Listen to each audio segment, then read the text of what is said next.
behind the scenes with future country rock blues kings and queens. Discover them first with Palm Mash TV. Palm Mash TV.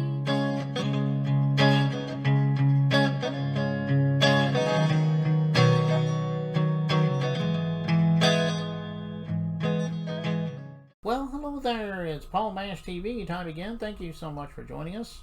We have another great interview coming up shortly, but before we begin, don't forget about that subscribe and bell buttons below you there. And anytime we get a new interview for you, you'll be notified. You can check that out. And leave a comment on the comment section if you like. And pay attention to the description part as well as the closing credits, because we have contact info for you. So I hope you'll stay tuned for that. We have Tom Maynard today from Thompson, Connecticut. He's a great artist, and I think you're going to agree. And we're going to get to that in a second, but first, here's another quick word from the Caden Gordon Show. So don't go away. We'll be right back right after this. It is Caden from the Caden Gordon Show. Today's best country mix. Check out my show at thecadengordonshow.com. Okay, we're back, and with us from Thompson, Connecticut, we have Tom Maynard with us today. Thanks for joining us, Tom. Oh, thank you, Paul. I'm really honored to be on your show. Yeah, we're glad to have you here. The question I ask a lot at the beginning is how you got started in the music business, because we all get our start in one way, shape, or form. Sometimes you start out when you're just a little child. Sometimes you get into it much later. There could be any story though. But anyway, tell us in your own words. Sure. Well, my family is very, very musical. So growing up, there was a lot of music in the house. I actually started playing cello as a child, and in school where they had the music lessons and such. But my brother got into a band up in the North Country here in the Maine, New Hampshire, Vermont area, and so he gave me the guitar that was the band's junker guitar that they used to carry around in their trunk. And excuse me while the cat comes through, you'll just see his tail. So for the cost of fixing the guitar, it had actually kind of collapsed and needed work. Tiger, you're going down now. For the cost of a couple $100 to get it fixed, I had myself a 1960 Gibson Country Western guitar, which was just gorgeous. Had a awesome neck. It was, probably one of the finest, easiest playing guitars I've ever had. And immediately started writing songs because I didn't know anybody else's. I learned 3 or 4 chords from my brother and wrote a few songs at the time. But I didn't really get in too much into the music scene. There was a local song swap called a Kaylee down in the Massachusetts Duxbury was the name of the town. That was meeting it like once a month on a Tuesday night. I was in high school at the time. So got to learn a lot of covers then and brought them to the song swap, but learned an awful lot of wonderful folk style music, ballads and such. But then, as things happen, I got married and had kids and put the guitar down for quite a while. So somewhere in my 30s, I think it was, I decided to pick it back up again as the kids were getting a little bit older. And I got involved in this thing called the Summer Acoustic Music Week, which was put on by WUMB Folk Radio in Boston. And that they met up for a week up in New Hampshire on the shores of Lake Winnipesaukee and took classes in Celtic fingerstyle guitar and songwriting and such. And that was sort of the renaissance. That's when I kind of came back to it all and started writing full time. Not full time. I work in IT. I used to. I've retired since, but I was in my spare time. I'd be writing songs and ended up in a band. There were a bunch of folks who were writing songs too, coming from the Summer Acoustic Music Week. We got together on a monthly basis to do songwriting, critique, and such, and we ended up forming a band that lasted for about 10 years. It was called New England Weather, Hmm. In New England weather, the name was meant to indicate that if you waited a minute or two, the weather would change, because we were all fairly diverse in our styles. So you just had to wait another song, and you'd end up with a new style and all. So that was wonderful, and it lasted for as I say 10 years. And at the same time, I put out my first album. That was like 2005, 6, something like that, 2007, called Whispers in the Wind. It's available out on the digital distribution right now.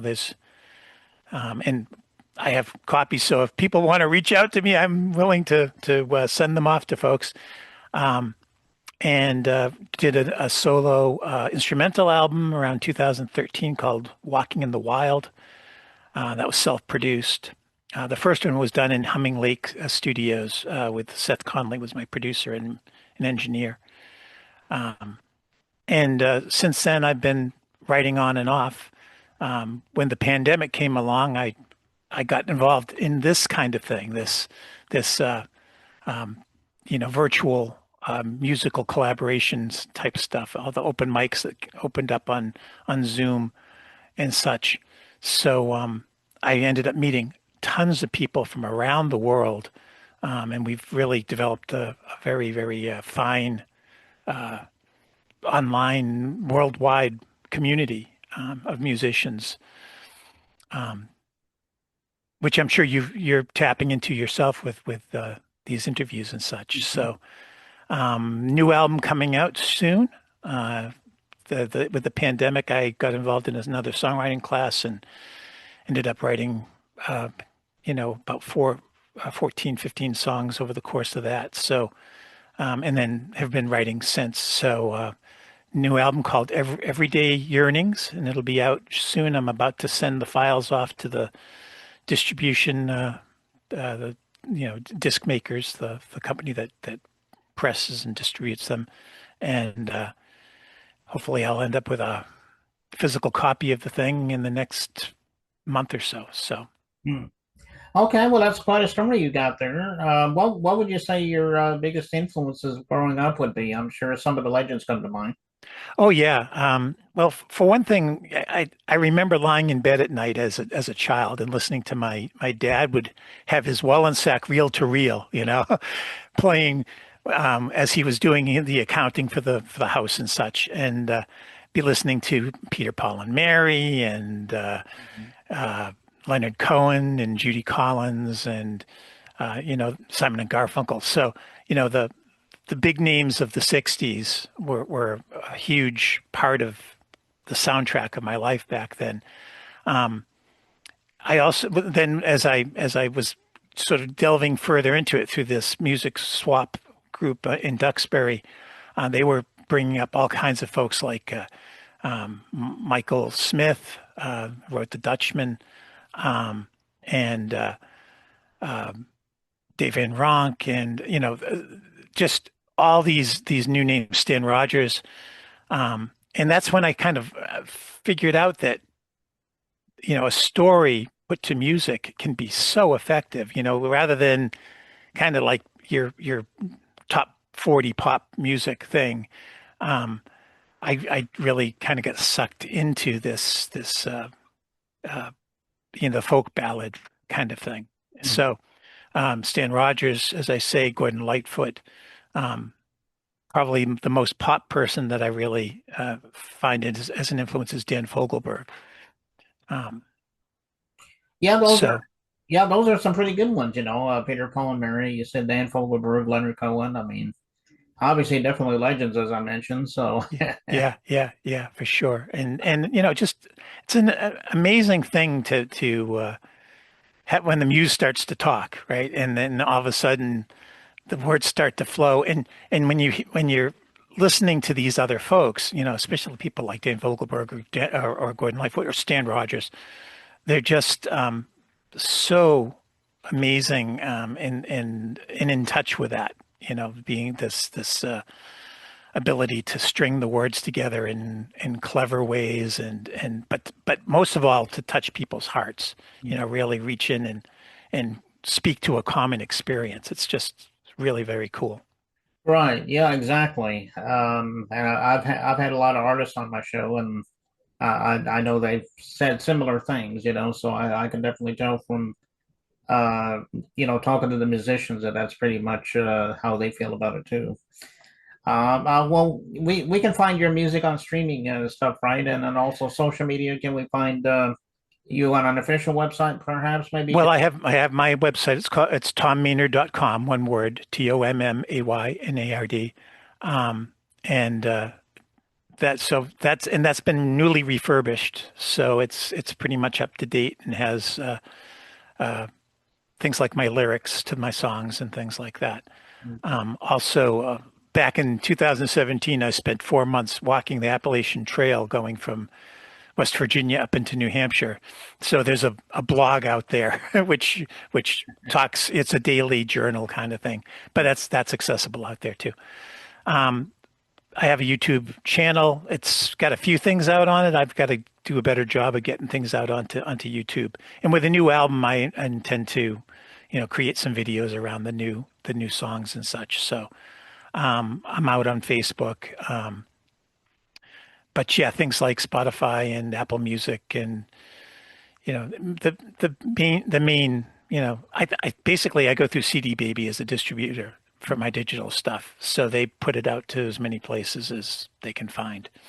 So All right. Well, check it out today. Go to all those streaming sites, social media sites, and check out TomMaynard.com and see what he has there. I'm sure you'll find that useful, and I'm sure he would love you for that too.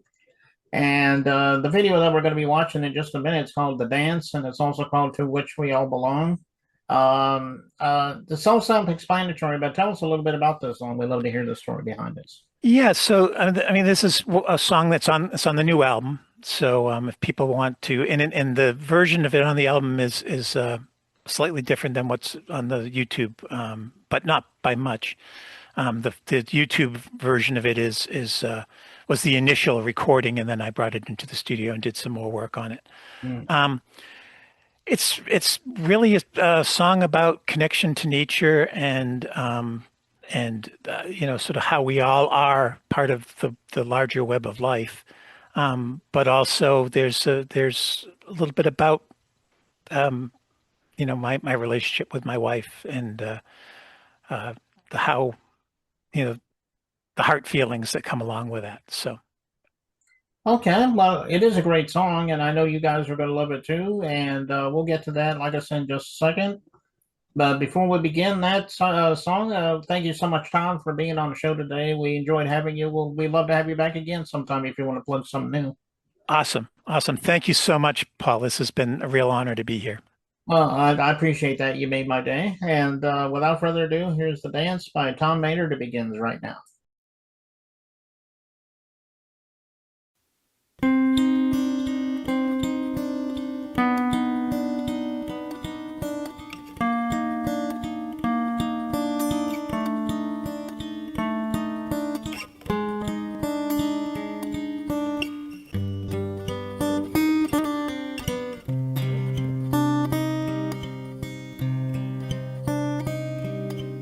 Tissue paper shreds and tears, the evening storm's last remnant clears.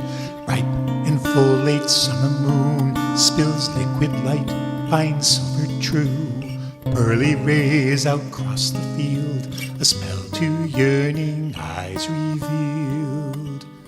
Each blade of grass cut sleek and stark, and gems of dew that flash and spark. Each crystal orb a tiny moon that cling to toes, fling fiery runes that somehow tell a traverse tale, invoke a music hoary hail, a pas de deux, a courtship rite between firefly and fairy light. Dancing to the earth's first song, the dance to which we all belong. Each tree and bush, each fern and moss, each stream cascade, each wave foam tossed, each heron, blackbird, chickadee, all who move and breathe and dream. Dancing to the earth's one song, the dance to which we all belong.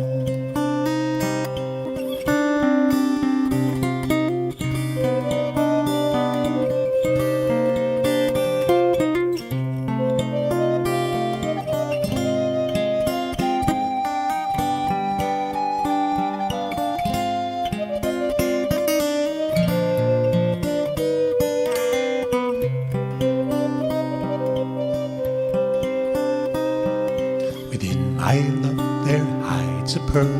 It lies where tides and currents swirl. A pearl, the moon there shining bright.